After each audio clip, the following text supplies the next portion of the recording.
Kung bago pa lang po kayo sa aking YouTube channel, pakihit po ang subscribe button and notification para sa susunod na video. Hello guys, good morning, good afternoon, good evening po sa ating lahat. For today's video po, i-share ko po sa inyo kung paano po mag-download ng high definition resolution sa ating cellphone gamit lamang po si Google Chrome. Simulan na po natin ang tutorial. Una po, pumasok po tayo sa ating browser nga Google Chrome. Click po natin yung Google Chrome. Dito po sa ating search engine, i-type po natin yung youtube.com. Yan. Dito po sa may bandang 3 dots sa itaas, click po natin yan. Hanapin po natin ang desktop site at i-check po para maging desktop po ang appearance ng ating YouTube.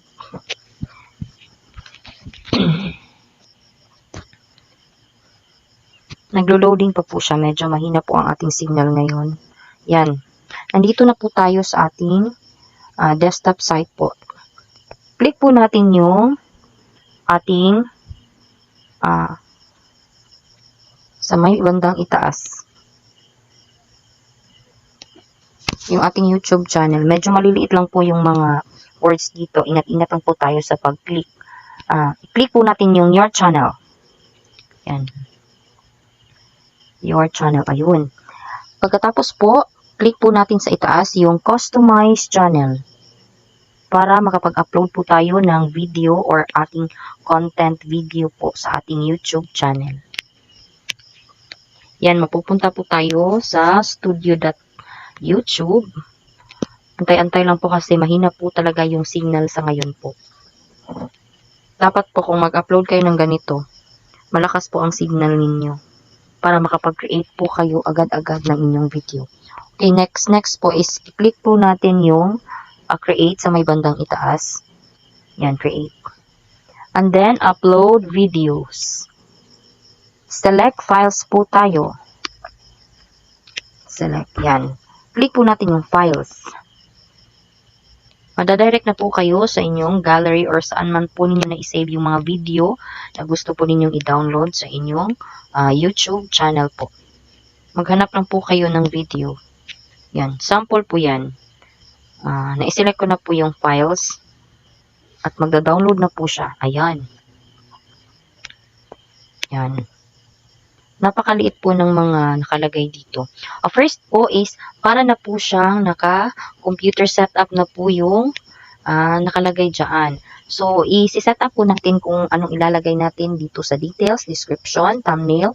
Nandiyan na po lahat yung kailangan yung ilagay or gagamitin ninyo sa pag-download ninyo sa inyong YouTube creation po. Yan. Sample po, halimbawa, ilalagay ko po yung title ko. Healthy tips. Yan.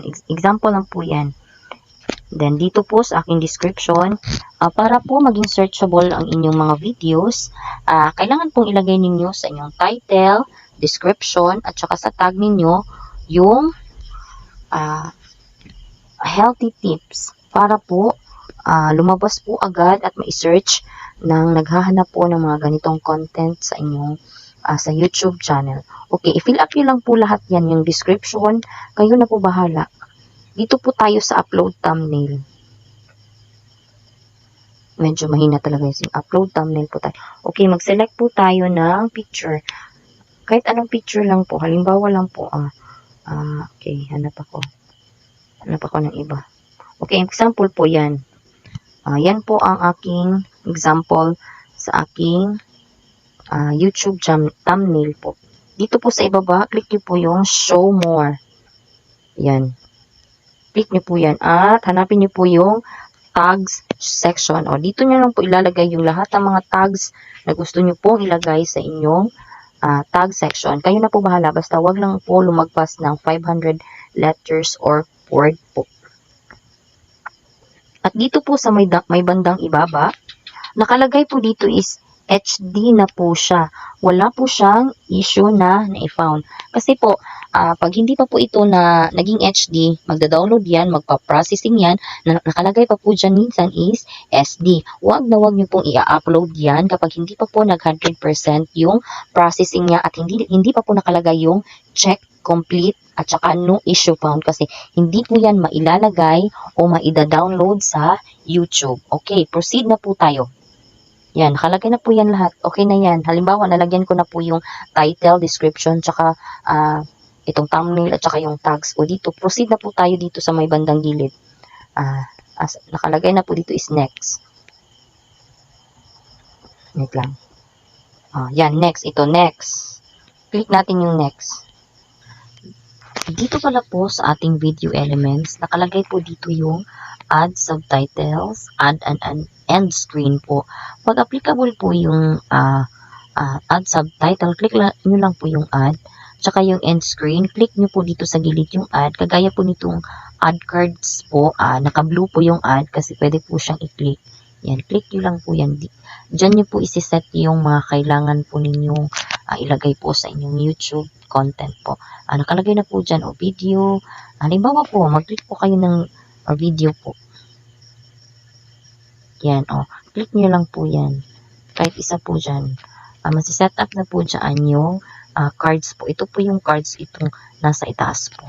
Ipi-play po yan or ilalagay po yan sa inyong video content po. Yan lang po ang gagawin niyo dito sa inyong video elements po. Kung tapos na po kayong lahat, nailagay nyo na po yung cards, click nyo lang po yung save sa may bandang itaas. Madali na lang man pong gumawa ng end screen. Basta't matapos nyo lang po lahat yung yan. Minsan kasi hindi nakalagay yung hindi applicable yung add subtitles kasi may subtitles na po yung video ninyo at saka yung end screen nakagawa na po yung kasi yung iba kaya nakagawa na po kasi ako. Kaya hindi applicable po dyan. Pero madali lang naman pong gumawa yan. Click nyo lang po yung add sa may gilid. Tsaka isi-set up na po agad yan ni YouTube. Basta't okay lang po lahat po ng details na inilagay ninyo. At saka wag nyo pong kalimutan i-click yung save po sa may bandang itaas para magkaroon po kayo ng end screen at saka subtitles at saka cards. Pagtapos na po kayo dyan sa video elements na yan, click nyo lang po yung next. Next sa bandang gilid. Ang liit po. Ayan. Mapuproceed na po kayo sa visibility. Nandito na po tayo sa my checks. Dito nyo po mailalagay ang inyong video. Para po sa akin, i-click ko po muna itong unlisted. Kasi po, para mag-uploading pa po siya at para po maging complete po yung uploading niya sa YouTube channel.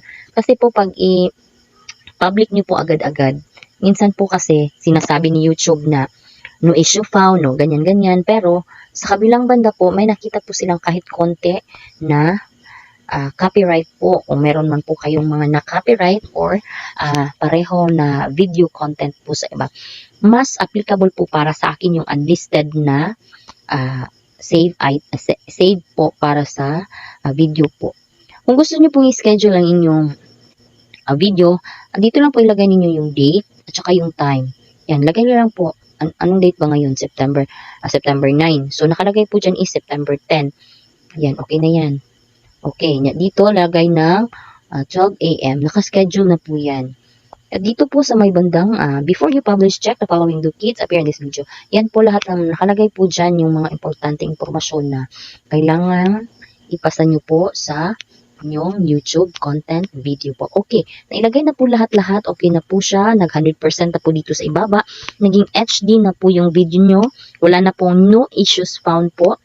At pwede nyo na pong i-schedule ang inyong content video. Yan. Click nyo po yung schedule. Wait lang. Ano ba yan? Yan. Click nyo po yung schedule sa may bandang ibaba. At may schedule na po yung video ninyo sa inyong YouTube creation. Yan lang po lahat-lahat ang aking i-share po patungkol po sa pag-a-upload ng high definition po. Gamit lamang po ang ating cellphone kahit wala po tayong laptop sa ating bahay. Thank you po once again. Bryce TV. Please do like, subscribe, and once again, thank you po very much.